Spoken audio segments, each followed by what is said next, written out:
Okay, now we're going to be looking at the normal distribution, and this is the final part of distribution. Okay, now this is a diagram that represents the normal distribution. So whenever you're asked to draw the normal distribution of some data, this is what you're going to be drawing. Okay, so you have to memorize this information. So have a look. Now, it's like a bell-shaped curve that you're going to be drawing that's going to be symmetrical, and the midway is going to be our mean, and here is going to be mean minus 1 standard deviation and mean plus 1 standard deviation on either side. Okay, so on our left hand side we're subtracting standard deviations, and on our right we're adding the standard deviations. So first of all, we're subtracting and adding 1 standard deviation, and as you can see, from this point to this point, it tells us 68% of the mark, of the scores. Okay, so out of the total data from here to here, that represents just 68% of the whole data. Okay, so you might be asked what percent of what data is representing between this value and this value. If it's 1 less standard deviation, one more standard deviation than the mean, you know that's going to be 68%. So you make sure you memorize that value. Okay, now next, when I subtract 2 standard deviations and when I add 2 standard deviations to the mean, it's going to be from that value to that value. This whole range represents 95% of the total data. Okay, so that's a number you got to memorize as well, 95%. Okay, so from 2 less standard deviation and 2 more standard deviations than the mean. Okay, it's always than the mean. Now finally, when we're subtracting 3 standard deviations from the mean and when we're adding 3 standard deviations from the mean, from this point to this point, it's going to be representing 99.7% of the mark, or the scores, or the data. Okay, so these scores, these numbers, you must memorize them, okay, because they're going to be repeatedly used in questions, and yes, your teachers will expect you to memorize them as well. Okay, so try to memorize this curve and memorize this diagram, because you'll be drawing this very frequently. And for those who are still confused of when we're using this, you'll see why and get an idea when we get to the questions. Okay, so let's get right into them. Starting with question 10, the table shows the mean and standard deviation for the mid-year results in English and drama. So for English, the mean is 60, and for drama, the mean is 53. And for English, the standard deviation is 14, and for drama, it's 8. Okay, so they give us the standard deviation and the mean. Now in part A, it's asking us to sketch the normal distribution graph in English. So for English, that's the mean, that's the standard deviation. So if I draw my bell-shaped curve, it's going to look like this. Okay, so our mean is always in the middle, 60. Now standard deviation is 14, so I start by subtracting 1 standard deviation from 60 and add 1 standard deviation to 60 to get 46 and 74. And then I multiply my standard deviation by 2 and then subtract them from 60 to get 32 and add it to 60 to get 88. Okay, and then you multiply your standard deviation by 3 to subtract it from 60 to get 18 and add it to 60 to get 102. Do you see how I'm doing that? So that's all you need to do. As long as you know your standard deviation and your mean, this stuff is very easy. And then from 46 to 74, when I added and subtracted 1 standard deviation, it's going to be representing 68% of the whole total scores. And then from 32 to 88, when I'm subtracting and adding 2 standard deviations, it's going to be representing 95% of the total scores. And then finally, from 18 to 102, it's going to be representing 99.7% of the total number of scores. Okay, so again, you must remember those values. Okay, so that's the distribution graph for English. Now I'm going to be sketching the normal distribution graph for the drama. So this is how it looks. It looks exactly the same, but the only difference are the numbers. So we start in the middle from the mean, which is 53, and we add, the standard deviation is 8, so we add and subtract 1 standard deviation to get 45 and 61. Now 37 and 69, we multiply the standard deviation by 2 and then add and subtract it from the mean. And then finally these ones, just multiply your standard deviation by 3 and then add and subtract. Okay, and again from 45 to 61 it's the 68% of the marks, 37 to 69 is the 95%, and 29 to 77, that represents 99.7% of the total data. Okay, that's all there is to it. That's how you draw the normal distribution graph. So that was that one. Question 11. Judy scored 61 on her music practical. Her mark was 2 standard deviations below the class mean of 75. What was the standard deviation? Okay, so they give us the mean and they also give us Judy's score. Now we need to find our standard deviation. It says that Judy's score was 61 and it says that her mark was 2 standard deviations below the class mean. So she didn't do too well. Let's go ahead and calculate the standard deviation. So 75, which is the mean, minus, it says 2 standard deviations below. So 75 minus 2 standard deviation, and that standard deviation is what we're going to be finding, is her mark of 61. Okay, so let's go ahead and find that using our algebra. So all I did was move 61 onto this side and then the 2 standard deviation onto this side. So I have 2 standard deviation by itself. Divide both sides by 2 and then you should simply get 7.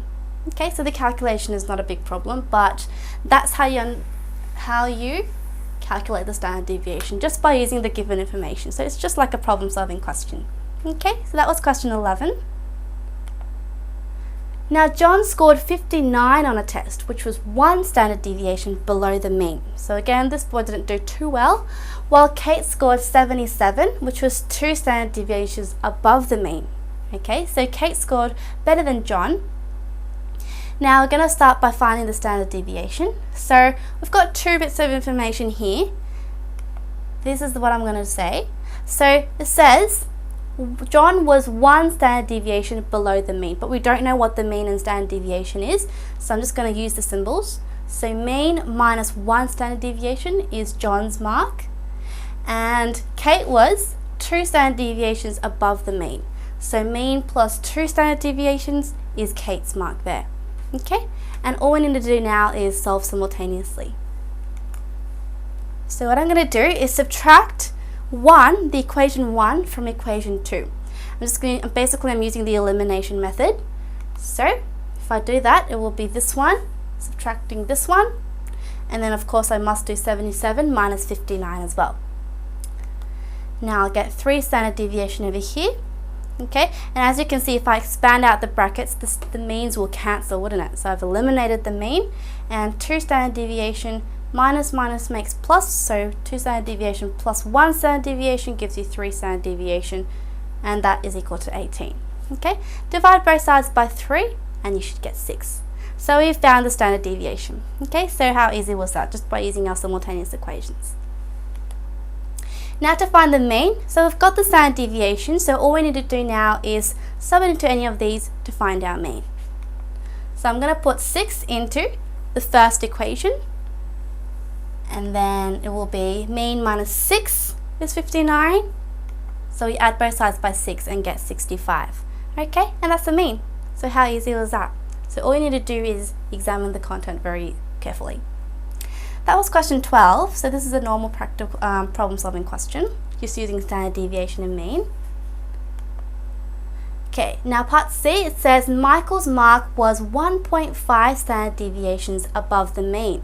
Okay, so if I actually draw our normal distribution, it's going to look something like this, and at this point it's going to be mean plus 1.5 standard deviations. So like that. Okay, so that's how it's going to look on our beta shape. This is the part. So it says Michael's mark was 1.5 standard deviations above the mean. What was his mark? Okay, so again, we'll just use our algebra, put our values into our part. So mean plus 1.5 standard deviation, and we know that the standard deviation is 6 and the mean is 65. We found that in part A and B, didn't we? So put that all in, so it's going to be 65 plus 1.5 times 6. Just calculate it and you should get 74. Okay, and that's it. So that's all you need to do in this one. So it's very, very easy since we found the mean and standard deviation. Okay, that was question 12. In D, it says Helen's mark was 2.5 standard deviations below the mean. What was her mark? Okay, so Helen's mark was 2.5 standard deviation below the mean. So in this one, it will look more like the mean minus 2.5 standard deviations. So we're going to be using that one there, and then just put our values of the standard deviation of 6 and mean of 65 into the values, just like that. Okay, and calculate it, you should get 50. Okay, so that was question 12D. Have a look. So just putting our values into this part here. Now question 13 says, how many standard deviations above or below the mean is a mark of 60, given that mean is 55 and standard deviation is 5. Okay, now the mark is 60 and we want to calculate how many standard deviations above or below. Well, because the mean is 55, we know that this mark is actually above our mean. So 55 plus n, because we want to know how many times, and so how many times will be the n, times the standard deviation of 5 will be 60.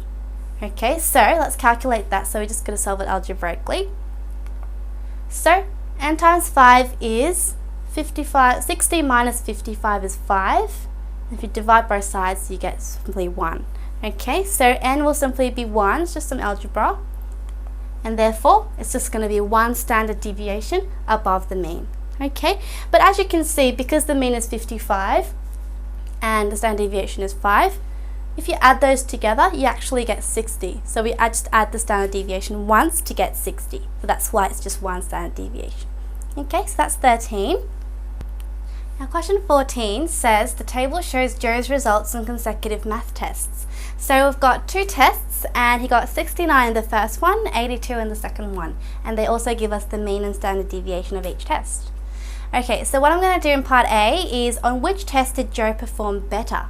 Okay, so to examine this one, I'm going to start off by drawing my normal distribution graph, just like that. So this is our test 1 and this is our test 2. So test 1, the mean is 60, so I hope you can see it's very small, but to see if you can see it closely.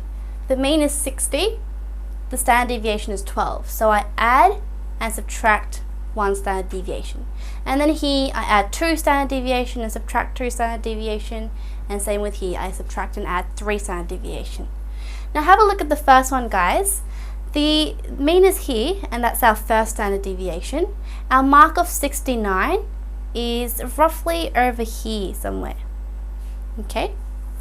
Now with the second one, it's the same bell shape, but the scores are a little bit different because the mean is 72 and our standard deviation is 10. So we add and subtract 1 standard deviation, add and subtract 2 standard deviation, and add and subtract 3 standard deviations. Okay, so see how I'm doing that? Now this time, see how the score 82 is exactly over here. Okay, that's where our score lies. So we're going to examine where the score is compared to the mean and the standard deviations. So on test 1, Joe's mark was 0.75 standard deviation above the mean. So have a look, 69. 69 is 9 more than the mean because the mean is 60. Okay, so 9 in relation with the standard deviation, 9 out of 12 is 3 over 4, which is 3/4, which is 0.75 of the standard deviation, isn't it? So it's exactly 0.75 standard deviation above that mean, that point there. Okay, it's not exactly 1, it's a little less. Now in this one, 82 is exactly 1 standard deviation more than the mean, isn't it? So here it's 1 standard deviation above the mean. So which one is better? He did better in test 2. He did more better than the mean. He was more higher than the mean in test 2 than in test 1. Okay, so the test 2 was a better mark for him. Alright, so that was question 14. So basically here, although the mark, as you can see, this is much better, it might not always be the case that the higher mark is better. Okay, so in a class, if the test was really hard, even if it's a low mark, it might still indicate a good mark depending on the rank and all these standard deviations and means. Okay, so just because the mark is higher, that doesn't mean it's the better mark. Just always keep that in mind. So that's A. Now in B, what mark in test 2 corresponds to 48 in test 1? So if he gets 48 in test 1, this is test 1, see how 48 is 1 standard deviation less than the mean? Yeah? So in test 2, the equivalent mark would be also 1 standard deviation less than the mean. Okay, because 48 is also 1 standard deviation less than the mean in the first test. So we do the same thing for the second test. So this is the standard deviation, this is the mean. We simply subtract 1 standard deviation from the mean. So 72 minus the 1 standard deviation of 10 is simply 62.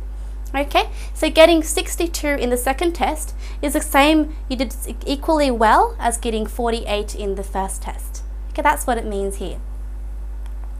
Now in part C, what mark in test 2 corresponds to 78 in the test 1? Okay, so 78, okay, is 60 plus 18. Now 18 is 1.5 of standard deviation, okay? 1.5 times 12 is 18, which means 60 plus 18 is 78. So if that's the case, in test 2, the equivalent mark must also be 1.5 standard deviations above the mean. So if the standard deviation is 10, we go 72 plus 1.5 times the standard deviation of 10, which will be 72 plus 15, because 10 times 1.5 is 15, which gives you 87. So getting 87 in test 2, it means you did equally well as getting 78 in test 1. Alright, so that's how you do it. So make sure you always examine the behavior of the standard deviation. Okay, 15. The mean is 60 and the standard deviation is 12 with normal distribution. Find the percentage of students that should have scored a mark between 48 and 72. So 48 and 72, this much here. Okay, we want to know how much percent scored in between those. Well, it's exactly 1 standard deviation below and 1 standard deviation above, so it must be 68%. Okay. Now we're going to look at 36 and 84. 36 and 84 is over here, this much, yeah? And 36 is exactly 2 standard deviations below, and 84 is exactly 2 standard deviations above the mean. So it must be what you've memorized, which is 95%. Okay? Now, 24 and 96, what is this one? It's from here to here, isn't it? Exactly 3 standard deviations below and above the mean, so it must be 99.7. So these numbers you've already memorized, haven't you? Now D, 60 and 72. Okay, 60 and 72. This is a little bit different. 60 and 72 is over here. Okay, now can you see that that's exactly half of this part? It's exactly half, because remember how I told you it's symmetrical? So from here to here, if you just want that part there, it's exactly half of 68%. So 68% divided by 2 is 34%. Okay, so that's the answer for D.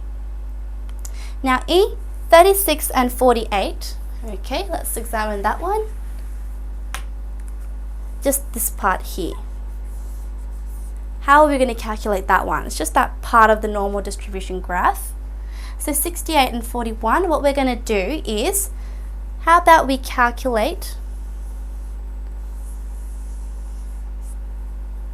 that much, which is going to be exactly half of the 95% mark. Okay, so see how that part there is exactly 95%, and because it's symmetrical, this part here is 95% divided by 2. Okay, so 95% divided by 2 is 47.5%, yeah? And all I need to do is subtract this extra part, don't I? And that part we found just previously, haven't I? Which is this one here, same as 60 and 72. So see how that is exactly same as that one? And that one we found that it's 34%. So this would also be 34%. So 47.5%, subtract 34%, that would give you 13.5%. Okay, so I just simply did minus 34% to get that one. Okay, so it should be very easy as long as you examine it very closely. Okay, so that's E. And F, we're going to find 84 and 100. So from here onwards, okay, until the very end. So what I'm going to do is, because this is the halfway mark, let's just concentrate on this half of the normal distribution graph, and that will be 50%, isn't it? Because it's exactly half, it's just going to be talking about the 50%. And to get just from that part onwards, we should subtract this part, don't we? Yeah? And that one would be, didn't we get that before?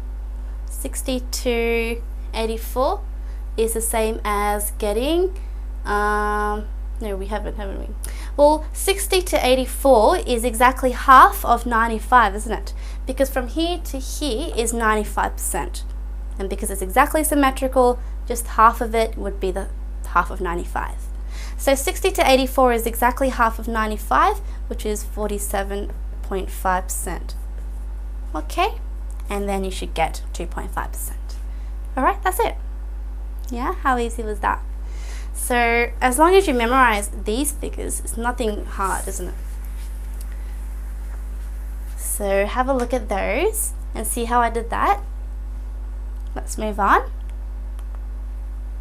Question 16, the mean weight of the potatoes was found to be 70 grams and the standard deviation was 5. So they start by giving us the mean and standard deviation. Sketch the normal distribution graph. So this is our graph.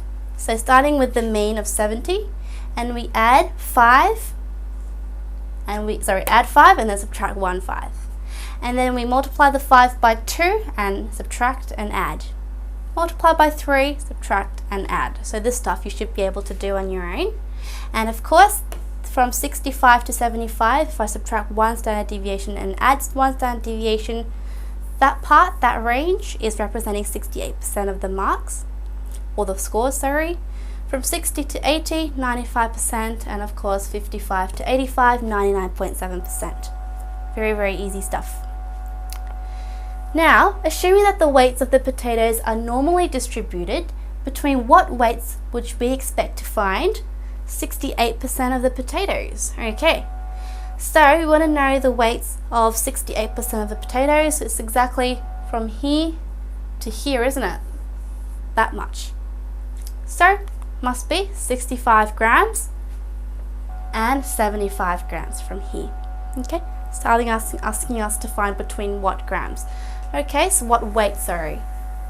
And that's it. As long as you memorize these figures, very simple. In C, 95% of the potatoes. Well, 95 is from here to here, 2 standard deviation below and above. So here. So, 60, 80, so 60 grams and 80 grams are the weights in which 95% is between. Okay, so again, very simple. All I need is this normal distribution graph. And finally, 99.7% is between the 3 standard deviations below and above, which is from 55 to 85, therefore 55 grams and 85 grams. Okay, so all you need is a close look. Alright, so that was question 16, and we've just finished the distribution section. Alright, and that concludes the end of further statistics.